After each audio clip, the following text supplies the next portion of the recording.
بسم الله والصلاة على رسول الله. اللهم صل وسلم وبارك على سيدنا محمد وعلى آله وصحبه أجمعين. أهلا وسهلا بكم أخواتي الكريمات في قناتي مجددا. نرحب بكم ونتمنى لكم فرجة ممتعة. بالنسبة للأخوات الجديدات اللي انضموا للقناة يعني غير كيف، أهلا بكم. إن شاء الله نتلقاو يعني حاجة اللي تتمناوها، تتعلموا كل حاجة ما كنتوش تعرفوها. يا ربي راكم كما يقولوا مرحب بكم في قناتي ان شاء الله. يا ربي نتبادلوا كل ما هو مفيد ويعني للجميع. جبت لكم اليوم البنات سوفلي بعجينه قطنيه تهبل، حشو رائع، توجديه في وقت يعني قصير، بنه يعني دوك تجربيها وتشوفيها بنفسك. درت كيس تاع 200 مليلتر دافي، درت له مغرفه تاع خميره الخبز، مغرفه تاع سكر، وراح نخليه يخمر البنات حتى يتفاعل، ومن بعد راح نضيفوا المكونات الاخرى دوك تشوفوها يعني كامل بالتفصيل. انا بعد ما شوفوا واحد 10 دقائق برك تلقاوه يعني تفاعل والخميره هذيك طلعت، توليو تهبطوها وتضيفوا المكونات الاخرى كما راكم تشوفوا. درت كيس تاع تاي، يعني الحجم اللي نشربوا فيه التاي. زيت هنا الزبده ما درتش خلاص البنات، هنا درت غير زيت، راح يجي ساهل وهشيش يعني كيما تحبوا نتوما. درت بيضه كامله ونخلط. قلت لكم الزيت هذوك نديرو تشوفوا بعينيكم. هذا هو كيس من الكيسان صغار تاع التاي، عمرته بزيت ومن بعد نخلط المكونات كامل مع بعضها. هنا نص مغرفه ملح، ما تكثروش بريوش ما يجيش يعني مالح بزاف. عفوا السوفلي. ودرت فيه علبه تاع ياغورت ناتور، اكيد راح يعزز الطعم في بلاصه الحليب البنات. هذا ثاني راح يمد له واحد القوام روعه. تجي العجينه تاعو مميزه بزاف. واللي ما عندهاش تقدر تكتفي بنص كاس تاع حليب دافي. هذا ما كان تحبي حتى ما ديريش الحليب، راح يجيك يعني ثاني نجاح 100%. هنا برك راح يجي احسن واحسن. فهمتوا البنات؟ هذه المكونات هذو، هذا الياغورت ناتور رايح يعني يجي هشيش بزاف ويجي خفيف. هنا الفارينه البنات عينكم هي ميزانكم، ديروا بالكميه وتخلطوا حتى تتحصلوا على عجينه تكون طريه يعني مازالت يعني تلصق في اليدين، بصح تعاونوا روحكم بشويه تاع زيت وتحطوها يعني تخمر. راكم تدخلوا لها شويه اللي هو بيديكم برك شويه هكذا، ومن بعد رايحين تخليوها تخمر واحد هكذاك 20 دقيقه ولا، وتعاودوا تنحيوا لها الغاز هذاك تاعها اللي فيها وتشكلوها كريات وتخليوها واحد 10 دقائق وتبداو تشكلوا فيه في السوفلي تاعكم. فهمتوا البنات؟ هنا راني نخلط مليح باش هذيك الفارينه تذوب مع الخليط كامل، ومن بعد نضيف بشويه حتى نتحصل. قلت لكم على العجينه تكون هكذا طريه، لكن يبستوا العجينه مش راح تجيكم خفيفه البنات. فهمتوا؟ من الاحسن ديروها تكون يعني مازال تلصق لكم في يديكم، تتعاونوا برك بشويه زيت وتشكلوها كريه كبيره وتخليوها تغطيوها بابي فيلم وتحطوها تخمر 20 دقيقه. راح تلقاو الحجم نتاعها ضاعف ولا اكثر من الضعف. تبداو في ذاك الوقت تشكلوا في ديروها كوريات وتروحوا توجدوا الحشو نتاعكم البنات. تبعوا برك الفيديو الاخير راح تشوفوا الوصفه كامله.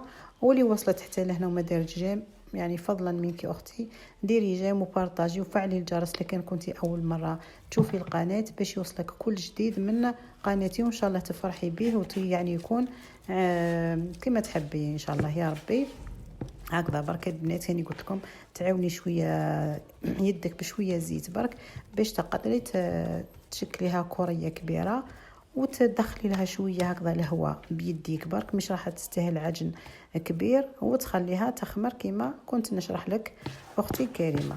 هكذا برك وتغطيها ببابي فيلم ولا بطرف تاع كتانه طرشونه ولا، وتخليها تخمر لك حوالي 20 دقيقه. راح تلقي الحجم نتاعها ضاعف، وفي ذاك الوقت راح تشكليها كما راح نعطيكم في الفيديو. هكذا البنات من بعد احنا نحطوا العجينه تاعنا هكذا تخمر ونروحوا نوجدوا الحشو اللي رايحين نديروه. فهمتوا البنات؟ دوك نوجدوا بسم الله. نقطع انا حبه تاع بصل مكعبات صغيره. فهمتوا؟ دوك تشوفوها كيفاه نديرها. ديروا في اناء هكذا كبير شويه واسع باش ديروا الحشو تاعكم. ديروا فيه حوالي 3 ملاعق تاع زيت وديروا فيه البصله تذبل، ومن بعد تزيدوا لها هاد حبه تاع طماطم مرابيه وثاني زوج سنات تاع الثوم، ومن بعد تملحوا وديروا التوابل ديروا اللي عندكم. انا درت كركم وكزبر فلفل كحل وهذاك فلفل احمر بابريكا الاخر زنجبيل ملحي. هذو هما المكونات اللي درتهم. ومن بعد راح نزيد نضيف شويه تاع فلفل اخضر قطعته ثاني شرائح رقيقه وندير الدبشه في الاخر وراح نتحصل على خليط يعني واحد. ونديروا من بعد نديروا ثاني شوفوا البنات اللي عندها شويه دجاج تقدر دير، اللي ما عندهاش ما ديرش. انا كان عندي شويه دجاج مرحي ويعني متبل وكلش زدته هنايا في الوصفه هذه راح يعزز لي الكميه. اللي ما عندهاش تقدر ما ديرش. فهمتوا البنات؟ هنا الدجاج تاعي اللي درت به البيتزا البارح بقى لي يعني متبل وكلش. درت فيه فلفل كحل ملح كمون الاخر كركم زنجبيل وكزبر مرحي ثاني خبيته في الفريزر. ومن بعد هاني جا الوقت اللي استعملته البنات. هنا راح الكميه تكون بنينه من جهه وراح تعزي بها الكميه. ما عندكش الدجاج اختي الكريمه ديريه غير بالمكونات الاخرى اللي بصله وفلفل وتجيك يعني بنينه روعه. ما حاجه ما تخصو. فهمتوا البنات؟ واللي عندها الدجاج ما تدخلش صراحه. كميه صغيره برك تكفينا، ما درتش يعني كميه كبيره.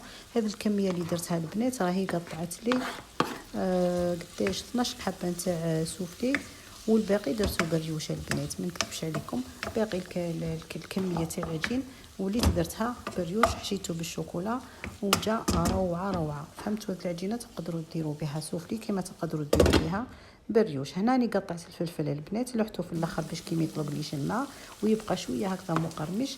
وزدت من بعد ذبل مليح وزدت هنايا درت قطعت كميه نتاع دبشه ولحتها ثاني راح تعزز الذوق. ونخليه هكذا يذبل واحد 5 دقائق ونطفي عليه. فهمتوا؟ بعد نروحوا للعجينه تاعنا نقطعوها نديكازيوها ونقطعوها ثاني كوريات. شوفوا كيف ضعف الحجم البنات ويجيكم واحد العجين. قبيله قلت في البنات قلت لهم العجينه اذا كان حبيتوها رايحه تعطيكم الطوع وراح تجيكم يعني روعه. قد ما تحبوا العجينه البنات رايح يمد لكم يعني واحد النتيجه روعه. يعني وجدوه وانتم حابينه. انا رغم انني مريضه من يدي البنات قلت لكم راني نعاني من الصدفيه وراني باذن الله اني رحت للطبيب يعني باذن الله الدواء تاعو هاو بدا يجيب في النتيجه. ان شاء الله ربي يعجل بالشفاء ان شاء الله ويشفي كل مريض يا ربي. وما تنساوش البنات تدعيوا لخاوتنا في غزه ربي ينصرهم وربي ان شاء الله يرجع لهم حقهم يا ربي ويهون عليهم هذه المصيبه اللي راهم يعني فيها ان شاء الله. وهنا يقطعوا البنات لا حبيتوا ديروا يعني سوفلي تاعكم كبير ديروا الكوريات تاع العجين كبيره، ولا تحبوا هذوك الحبات يجيوكم صغار ثاني صغروا الكوريات. واكيد راح تنجح لكم الوصفه. جربوها برك البنات وما ما تخافوش من العجين. فهمتوا؟ نتوما اللي تقدروا تتحكموا فيه كما حبيتوا. هنا للامانه البنات هنا راني رشيت شويه تاع نشا باش كي في بلاصه الفارينه ملي تعودوا تشكلوا نشا افضل وافضل بكثير من الفارينه. فهمتوا؟ اللي ما عندهاش نشا تقدر تستعمل الفارينه عادي. تقرصوا هكذا بعد ما يكونوا خمروا شويه متي اصلا العجينه كتعود مليحه انت توجدي فيها وهي تخمر. انا من با ما حطيتهم واحد 2 دقائق 3 لقيتهم ديجا الحجم نتاعهم رايح يعني يتضاعف.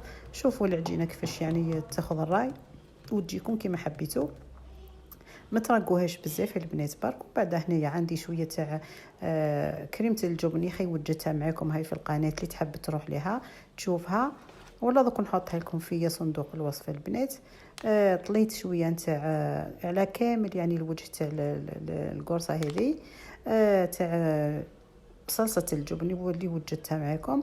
وهنايا نديرو ثاني الحشو اللي درناه طيبناه مع شويه جبن هذا مبشور ولا تقدروا ديروا الجبن الطري وتضغطوا مليح بصبعكم البنات ومن بعد تدوروه كما راكم تشوفوا. هذه هي الطريقه المتبعه باش ما يتحللكمش العجين تاعكم كي يطيب. فهمتوا؟ هذه طريقه. واللي عند هذاك المول اللي تقطع به السوفلي تقدر تستعمله ما كان حتى اشكال البنات. المهم اللي ما عندهاش هاي تستعمل هذه الطريقه وراح يجيوكم اكيد يعني باهين وملاح ما عنده ما خاصهم. فهمتوا؟ حتى نكمل الكميه كامل دوك نزيد ندير معكم وحده وتشوفوها. يعني البنات ما اني ما نقصتش من الفيديو حتى لقطه باش تشوفوا مليح. فهمتوا البنات؟ هاني زدت ندير درت معكم واحده حبه اخرى خاصه مبتدئات. يعني القناه تاعي والله العظيم غير درتها على جال الاخوات اللي مازالوا ما يعرفوش الحوايج اللي يعني بناتنا، ماشي بناتنا اللي مبتدئات وهم يقراو وحابين يتعلموا، ان شاء الله يهزوا الفكره ويحسنوا منها كما العادوا يعني بارعات والاخر هم راحين اكيد راحين يديروا ما خير منها.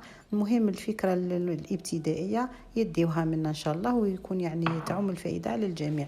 هنا وتكم تطليو شويه نتاع جبن كريمه الجبن ومن بعد ديروا الحشو اللي وجدناه، ديروا شويه تاع جبن مبشور وتغلقوا عليها مليح، تضغطوا بالاطراف هذوك تضغطوا عليهم بالاصابع وتحاولوا تلويهم هكذا في الحواشي حتى يعني باش تكون مسكره مليح ما تتحلش من بعد كي طيب راح يجيكم شكل يعني ولا اروع البنات. راح يجي هنا الحبه راهي يعني معتبره البنات، ممكن في التصوير ما تبانش بصح تاكلي 2-3 ماكسيموم تشبعي.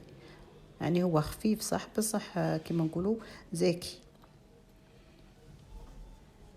هكذا نحطهم في البلاطو ومن بعد نروح ندهنهم البنات بصفار البيض. درت له شويه نتاع قهوه برك تكون يعني ثقيله ومن بعد نولي ندهن كما قلت الحبات كامل بصفار البيض مع شويه قهوه، نخلطهم مليح وندير شويه تاع سينوج ولا واش عندكم، واش حبيتوا جلجلانيه سينوج هذوك بذور الخشخاش، المهم اي حاجه عندكم ديروها وتلوحوا الفور تاعكم برك البنات تشعلوه على يعني اقصى درجه عندكم وتلوحوه يطيب حوالي نص ساعة ولا على حسب درجة حرارة الفور. شوفوا البنات كيفاش يجي المس، خاصة هذاك اللي كيديروا فيه يعني الجبن رايح يمد واحد البنة واحد الطراوة تهبل. هاي الوصفة قدامكم البنات، شهيتكم في الجنة والسلام عليكم ورحمة الله وبركاته.